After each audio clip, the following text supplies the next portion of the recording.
ओम शांति। 22/5/2023। बाबा कहते, मीठे बच्चे, बाप की मदद या पूरा वर्षा लेने के लिए सगे बच्चे बनो। सगे अर्थात पूरा संन्यास कर पवित्रता की प्रतिज्ञा करने वाले। प्रश्न है, पावरफुल रहीम दिल हैं कैसे? कौन सा रहम बच्चों पर सदा ही करते हैं? बाबा का उत्तर है, कोई बच्चा कितना भी विघ्न डालता, माया के बस हो, उल्टा कर्म कर लेता, लेकिन फिर भी अगर कोई भूल महसूस करता है तो बाप उसे शरण ले कहते हैं, अच्छा फिर से ट्रायल करो, आप गुणों को निकाल गुणवान बनो। बाप फुल रहीम दिल है क्योंकि जानते हैं बच्चे और कहाँ जाएंगे, सदा सुखी रहेंगे, यही बाप की आस रहती है। गीत है, तुम्हारे बुलाने को जी चाहता है। ओम शांति।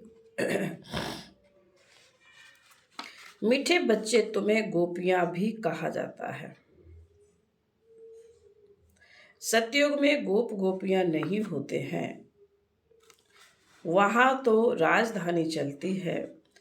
गोप गोपियां संगम युग पर हैं, जबकि गोपी बल्लभ भी आती है। बल्लभ बाप को कहा जाता है। बच्चे याद करते हैं कि बाबा फिर से आओ। सभी सेंटर्स के बच्चे होंगे, सबको पता है कि बाबा इस समय मुरली बजाता होगा। वह मुरली टेप में भरती होगी, लिखते भी होंगे, लिथो होगी, फिर हमारे पास आएगी, हम धारणा करेंगे, फिर हम धारणा कराएंगे। यह सब समझते होंगे कि मधुबन में तो गोप गोपियां गोपी बल्लभ से सम्मुख सुनते होंगे। गोप गोपियां गोपी वल्लभ से मुरली सम्मुख सुनते होंगे। वही मुरली फिर हम 4-5 दिन के बाद सुनेंगे। ऐसे ख्यालात चलते होंगे ना। कहते हैं, बाबा आप आओ तो हम सदैव मुस्कुराने लग जावे।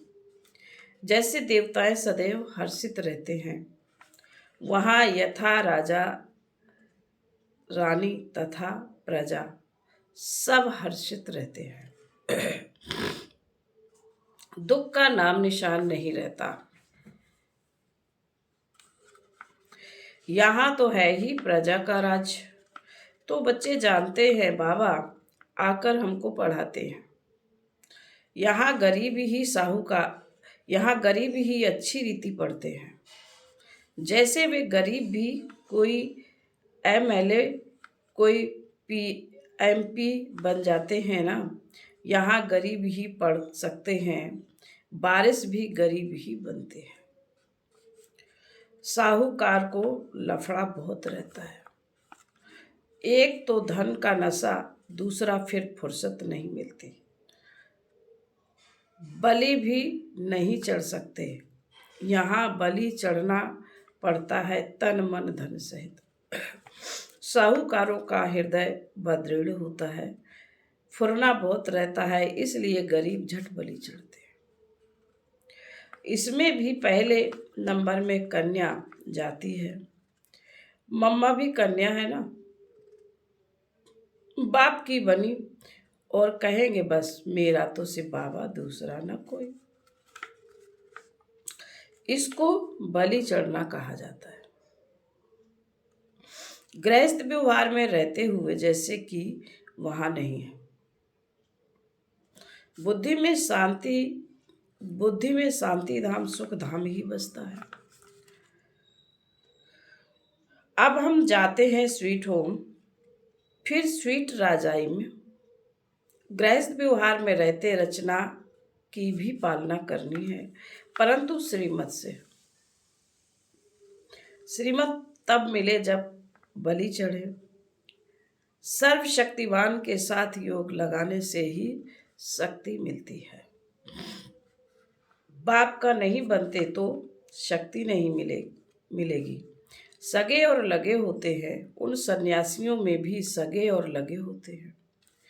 कोई को घरबार छोड़ जाकर कफनी पहनते हैं, वह ठहरेंगे सगे। कोई फिर फॉलोअर्स होते हैं, वह रहते गृहस्थ में। उनको कहते हैं सौतेले, सगे नहीं कहेंगे। उन्हें तो फिर वर्षा मिल ना सके क्योंकि अपवित्र रहते हैं। यहाँ भी कोई तो सगे हैं जो पवित्रता की राखी बांधते हैं। बाकी जो पवित्र नहीं रहते उनको सगे कह ना सके। यह है राजयोग द्वारा श्वास संन्यास, वह हठ योग द्वारा संन्यास। बाबा ने समझाया है कैसे अपने को सन्यासियों के फॉलोअर्स कहलाते हैं, परंतु रहते हैं गृहस्थ में, तो उनको वास्तव में फॉलोअर्स व सन्यासी कह न सके। सन्यास करने का पुरुषार्थ करना चाहते हैं परंतु बंधन है। जिन्होंने कल्प पहले सन्यास किया है वही छोड़ते हैं, वह हो जाते हैं सगे और वह लगे। यहाँ जो भी बाप के बनते हैं वही सगे ठहरे। मदद और वर्षा भी सगे से ही मिलता है। लगे को मदद मिल ना सके, बाबा ने समझाया है। यह है ज्ञान इंद्र सभा, यहाँ सब ज्ञान पुखराज पर ही है। 9 रत्नों की भी बहुत महिमा है। 9 रत्न की अंगूठी भी पहनते हैं। ब्राह्मण लोग कहते हैं यह पहनो तो तुम्हारी दशा बदलेगी। पत्थरों की भी महिमा कर दी है, वे ही तो तुम बच्चे हो। जितने जो सर्विसेबल बच्चे हैं वे विजयमाला में आते हैं। ऊंच ते ऊंच है हीरा बनाने वाला बाबा, उनको बीच में रखते हैं। मनुष्यों को तो इन बातों को जानते ही नहीं। 9 रत्न कौन है? पत्थर से भेंट करते हैं। पत्थर से भेंट क्यों करते? जैसे नदियों से भी भेंट करते हैं। तुम हो ज्ञान नदियाँ, वह है पानी की। तो कहते हैं बाबा आओ तो हम सदैव हर्षित रहेंगे। आपकी मुरली सुनकर औरों को भी सुनाएंगे। फिर हाँ, प्रिंस प्रिंसेस बन रत्न जड़ित मुरली भी बजाते हैं। मुरली बजाने का शौक रहता है।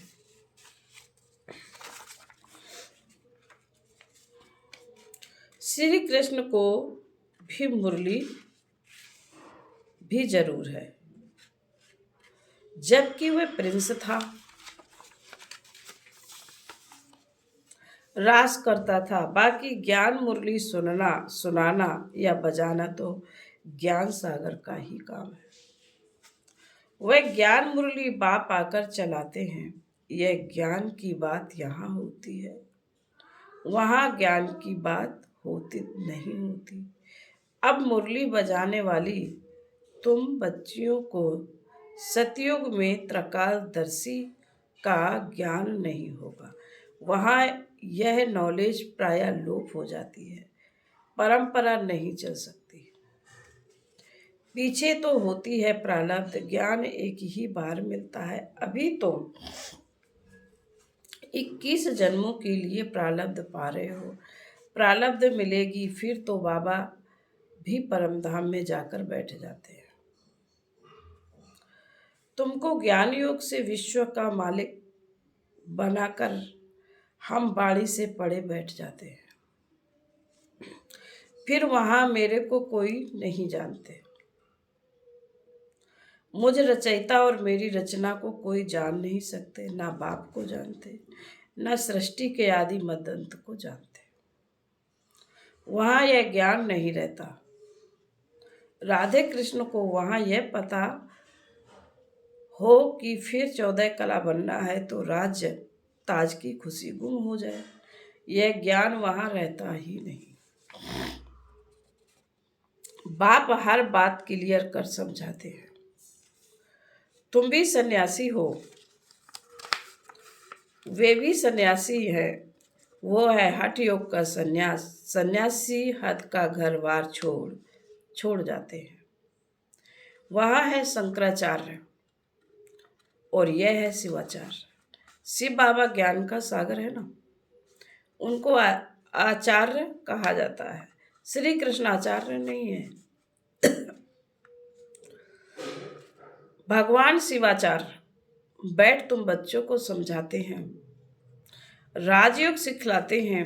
वह हठ योगी है, वह राजयोग सिखला न सके। यह बेहद का बाप ही सतयुग का राज प्राप्त कराने राजयोग सिखाते हैं। तुम अब बाप के पास आए हो, वे जन्म बाई जन्म सहे संन्यास लेते हैं। तुम 21 जन्म फिर संन्यास नहीं लेते हो।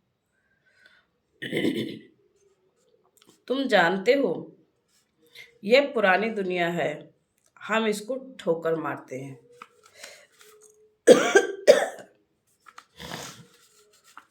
शिव बाबा ने 2 प्रकार की यात्रा कराई है, एक रूहानी यात्रा, दूसरी जिस्मानी यात्रा।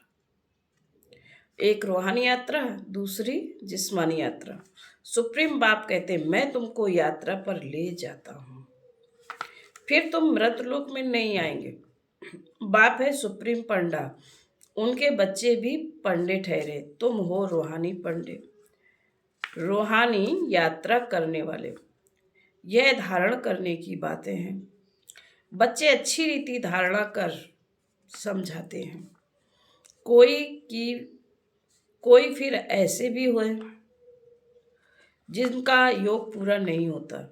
भल ज्ञान की धारणा अच्छी रहती है, योग भी नहीं रहता। ज्ञान में माया इंटरफेयर नहीं करती है,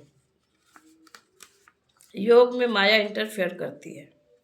जैसे रेडियो में स्पीच करते हैं तो लड़ाई जब लगती है तो 1-2 का आवाज सुनने नहीं देते हैं, खिट खिट करते हैं। तो योग में माया भी इंटरफेयर करती है। भारत में योग का नाम मशहूर है। प्राचीन योग किसने सिखाया? उन्होंने श्री कृष्ण भगवान वाच कह दिया है। श्री कृष्ण तो है सतयुग में, फिर उनका नाम रूप देश काल बदलते बदलते यह अंतिम जन्म है। फिर उनमें बाप का प्रवेश कर उनको यह बना रहे हैं। तुम जानते हो ब्राह्मण सो देवता बने, फिर क्षत्रिय सो वैश्य सो शूद्र बने। बाप बैठ समझाते मैं जो भी तुमको नॉलेज देता हूँ वह प्राय लोप हो जाती है, इस द्वारा सुनाता हूँ। तो पहला नंबर नंदी ब्रह्मा, मेला लगता है ना ब्रह्मपुत्रा और सागर पर। यह ब्रह्मपुत्र है, बड़ी नदी जो धारणा करके कराते हैं। बरोबर भगवान रूप बदल कर आया है, जो निराकार रूप है वह बदल कर साकार में आते हैं। ब्राह्मणों का सबसे ऊंच कुल है। बाप ब्रह्मा मुख कमल द्वारा ब्राह्मणों को ज्ञान दे देवी देवता धर्म और क्षत्रिय धर्म की स्थापना करते हैं। सतयुग त्रेता में और कोई धर्म होता नहीं। अब स्थापना हो रही है, राधे कृष्ण जो है वह लक्ष्मी नारायण बनते। जिन्होंने भी पढ़ाई की है वह सतयुग में तो जरूर आएंगे, क्योंकि अविनाशी ज्ञान का विनाश नहीं होता। प्रजा तो बहुत बनती है ना, कोई चले जाते हैं फिर चक्र लगाकर आ जाते हैं। जाएंगे कहाँ, समा तो एक ही है। परवाने अनेक हैं तो समा पर आते रहेंगे। भागंती हो जाने वाले भी आएंगे। सतगुरु की निंदा कराई है फिर भी बाबा के पास आते हैं तो समझाया जाता है फिर से तुम यहाँ ज्ञान उठा सकते हो। वह फील करते हैं बरोबर हमारी ही भूल है तो उनको भी शरण लेना पड़ता है, फिर उनकी भी सेवा करेंगे। अंत समय फुल रहम करना है। कितना भी विघ्न डालते हैं फिर भी कहेंगे भला ट्रायल करो। मना नहीं है, बाप है ही फुल रहम दिल। तुम उनके बच्चे हो ना। कहते हैं माया ने भटकाया, फिर भी उनकी सर्विस की जाती है। शरण में आते हैं तो फिर उठाना है। अब गुणों को निकाल गुणवान बनाना चाहिए। बाप कभी दुश्मन नहीं बन सकता। बेहद का बाप कहेंगे कि बच्चे सुखी रहो, रहे माता है, कहाँ जाएगा, कहाँ कहाँ जाएंगे, और तो कोई जगह है नहीं जहाँ बाप से वर्षा ले सके। बाप सब बातें समझाते हैं, बहुत नहीं धारणा कर सकते हैं, तो फिर थोड़ा ही सही अच्छा मन बनाओ। बाप की याद में रहेंगे, आत्मा का स्वधर्म है शांत। अटेंशन प्लीज, सावधान। अपने बाप को याद करो। बाप को याद करने से वर्षा जरूर याद आएगा। ऐसे हो नहीं सकता। वर्षा याद ना आए, बाप और वर्षे को याद करने से तुम जीवन मुक्त बनते हो। कितनी सहज बात है, नाम ही रखा है सहज राजयोग। योग कहने से ही मूझते हैं, यह तो बाप को याद करना है। बाबा कहते, अरे बच्चे, तुम बाप को भूल जाते हो। जिस बाप से हीरे जैसा जन्म मिला है, तुम उनको भूल जाते हो। लौकिक बाप को कब भूलते हो? बाबा को भूला तो वर्षा गुम। अपने को आत्मा निश्चय कर बाप को याद करना है। आत्म अभिमानी बदले देह अभिमानी बनने से धोखा खाते हैं। सन्यासियों का है निवृत्ति मार्ग। भारत पतित बनना शुरू हो जाता है तो यह आकर मरम्मत करते हैं। अपवित्र बनने से थामते रोकते हैं। उनमें प्योरिटी की ताकत रहती है। प्योरिटी है तो पीस पॉस्पर्टी भी है। कन्या भी पवित्र है, तब तो उनको माथा टेकते हैं। देवताएं पवित्र हैं तो सब उनको माथा टेकते हैं। सतयुग में माथा टेकने की बात नहीं है, क्योंकि सब पवित्र रहते हैं। अपने दर्पण में देखना चाहिए कि हमारे में कोई भूत तो नहीं है। लायक बने हैं लक्ष्मी नारायण को वरने के। अपने को लायक बनाना है। तुम बच्चे जानते हो, ऊंच ते ऊंच है शिव बाबा। ब्रह्मा विष्णु शंकर और लक्ष्मी नारायण आदि सबसे शिव बाबा ऊंचा है। एक शिव बाबा ही हीरे जैसा है। बाकी इस समय सब तमो प्रधान कोड़े जैसे हैं। महिमा सारी एक की ही है। सारे सृष्टि को स्वर्ग बनाना यह बाप का ही काम है। बाबा कहते, अच्छा मीठे मीठे शिकीले से बच्चों प्रति माता पिता बाप दादा का याद प्यार और गुड मॉर्निंग। रूहानी बाप की रूहानी बच्चों को नमस्ते। हम रूहानी बच्चों की रूहानी माता पिता बाप दादा को याद प्यार गुड मॉर्निंग और नमस्ते। ओम शांति। धारणा के लिए मुख्तार बाबा कहते, बाप पर पूरा बलि चढ़, बाप का सगा बच्चा बन, बाप से पूरा वर्षा लेना है। पूरा पवित्र बनना है। अपने को दर्पण में देख भूतों को निकाल कुर्बान बनाना है। बाप की मुरली सुन धारण कर औरों को करानी है। वरदान है, परमार्थ के आधार पर व्यवहार को सहज बनाने वाले भाग्यवान आत्मा भव। आधा कल्प व्यवहार में, भक्ति में, धर्म के क्षेत्र में सब में मेहनत की और अभी मेहनत से छूट गए। अभी व्यवहार भी परमार्थ के आधार पर सहज हो गया।